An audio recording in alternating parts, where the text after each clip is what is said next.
Aral na aking natutunan, lesson learned ng companion planting gone wrong. Tingnan nyo, naglagay ako ng kamatis dito sa aking paso ng lime calamansi. Tinalo ng kamatis ang lime calamansi. Ayan, tingnan nyo yung tsura niya. Step 1, wake up early, gonna rise with the sun. Step 2, get some good, some food in you. Step 3, tingnan nyo yung tsura niya. Grabe, halos mamatay na, pero ang dahil bunga. Tatanggalin natin itong kamatis. Hay, lesson learned, companion planting gone wrong. Grabe, lalo na itong kamatis na ganitong variety, indeterminate, ang lakas lumago. Okay lang yan, marami tayong makukuha ng kamatis kahit hilaw. Papakinabangan natin yan. Amen. Okay, let's get busy. Oscar, ito ang ating resulta. Companion planting gone wrong. Kailangan natin alisin itong mga kamatis. Tinalo niya ang ating kalamansi. Grabe nangyari. Maraming bunga, pakinabangan natin yan. Kahit mga hilaw, kakagasin natin yan.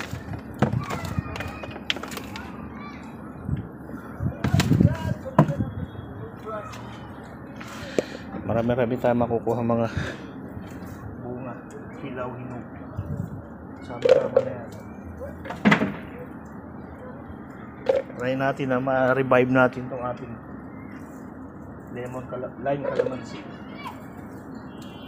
After matanggal natin itong ating kamatis. Sobra talaga.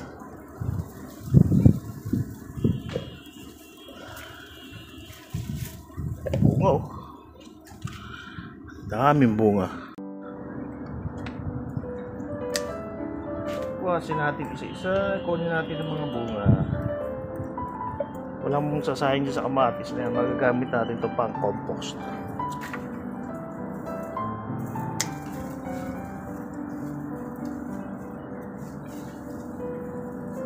Ang composting.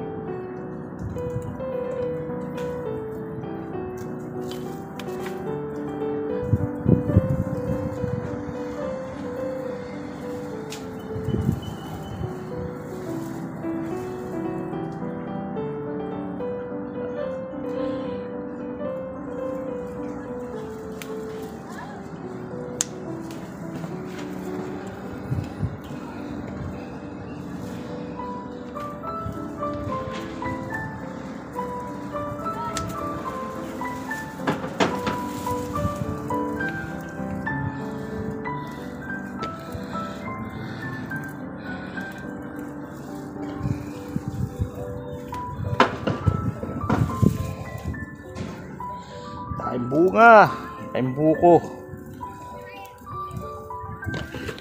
Lesson learned,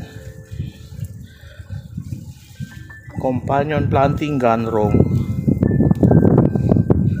Magandang pang companion planting lang yung mga hindi invasive, kagaya ng onion and garlic, yung mga ganun, hindi masyado lumalago. Pero yung kamatis, pang companion sa iba, talo ang iba. Tinalo niya. Marami pa ito. Variety pa ito, lalo na indeterminate. Kahit yung mga buko pa na yan, no? Mapanluluto pa natin yan.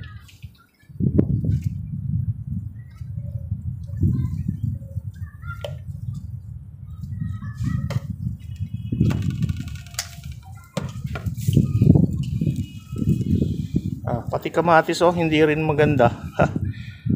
May mga ano rin ang bunga dahil nag-aagawan sila sa sustansya ng kalamansi. May mga sinyalis ng deficiency. Ayan. Calcium deficiency. walang nag-agawan sa sustansya ni kalamansi. Hindi naman natin pwedeng i-sacrifice ang kalamansi, iilan lang yan eh. Kamatis marami tayo, as in marami, may second batch pa na naghihintay itanim. Magtatanim naman tayo ng mga malalaking variety. Huwag itong cherry tomato. Maganda rin yung cherry tomato pero lilimit lang natin, tsaka kukontrolin natin ang kanilang paglago. Trimming and i-guide sa paglago na maging malusog. Papayaan kasi natin, hinayaan lang natin. Ayan ang resulta.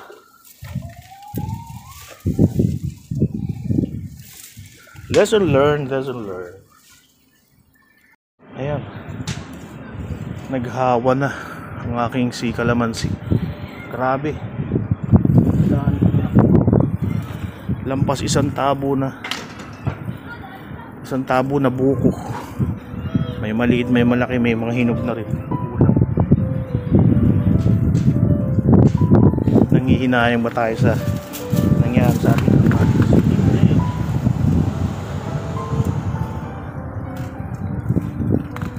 Wala tayong panghihinayangan sa nangyari dahil lahat nangyayari ay may dahilan. Marami tayong kaalamanan na natutunan. Lesson learned at experience. Hindi pwedeng basta ka lang tanim ng tanim. Kailangan aralin mo rin ang mga tanim para ma-manage mo sila properly. Hindi pwedeng pabayaan lang.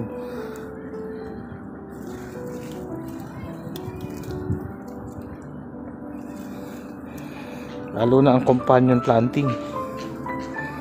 Pwedeng halo-halo lang.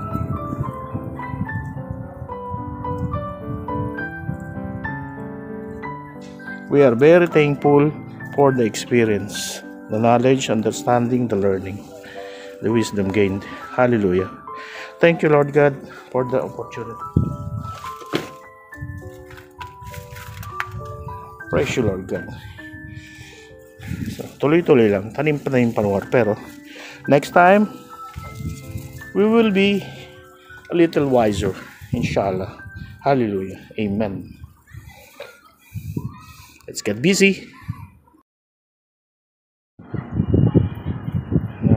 Hawan na natin itong ating hinay kamatis. At ito si kalamansi. Para mag-restore back na siya. Ito talong na lang ilalagay natin.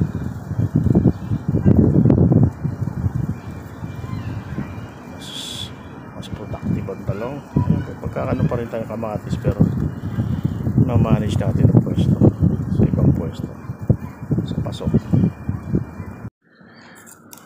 Magandang buhay. Ito na yung ating sibuyas na binili nung nakaraan. Pinutol natin ang dahon. Ayun ang ebidensya ng pinagputulan. At sumibol na ulit. Parang parehas na nung binili natin. Haba na uli ng dahon. Tingnan nyo na. Ayan o. May ugat na, di ba? Itatanim na natin to. Hindi natin patagalin. Para makita na kung ano mangyayari. Ang ganda ng ugat. Tusog. Tandaan nyo lang, pag gagawa kayo nito, every other day, palit kayo ng tubig. At hanggang ugat lang ang tubig. At wag gagamit ng diretsong tubig galing sa gripo. Kailangan yung... Ito yung ating mga sibuyas na pinasibol. Binili natin sa supermarket. Balak natin.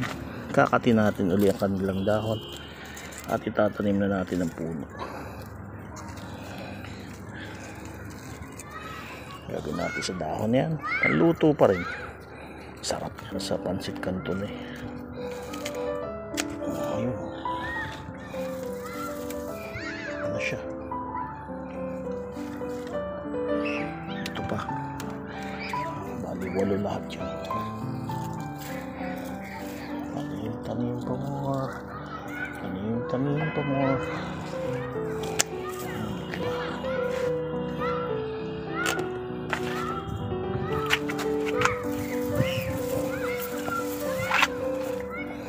Tanim natin dito yan.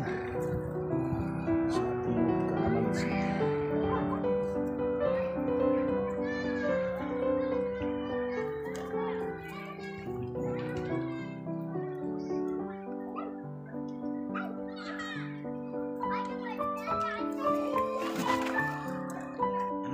Itanim na natin at dilig-diligan na natin.